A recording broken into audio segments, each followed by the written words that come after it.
Kiketi. Mimi pale maisha imenifikisha na wewe mwanaume. Wewe Brayo.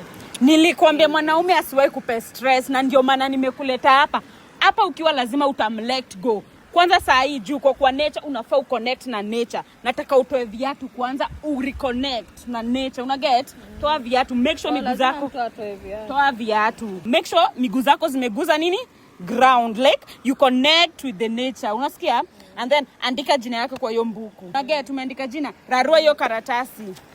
Temea mate hiyo karatasi. Ifinye hivi. Finya kabisa. Temea mate. Sema nimekulet go. Nimekulet go. I'm moving on from now henceforth. I'm moving on from now henceforth. I have healed. I have healed. I don't need you in my life. I don't need you in my life. Rusha kwa roe.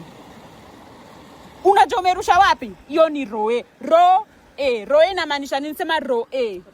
Ro na roe ni nini? Si ni maji. Mimi najua ni maji.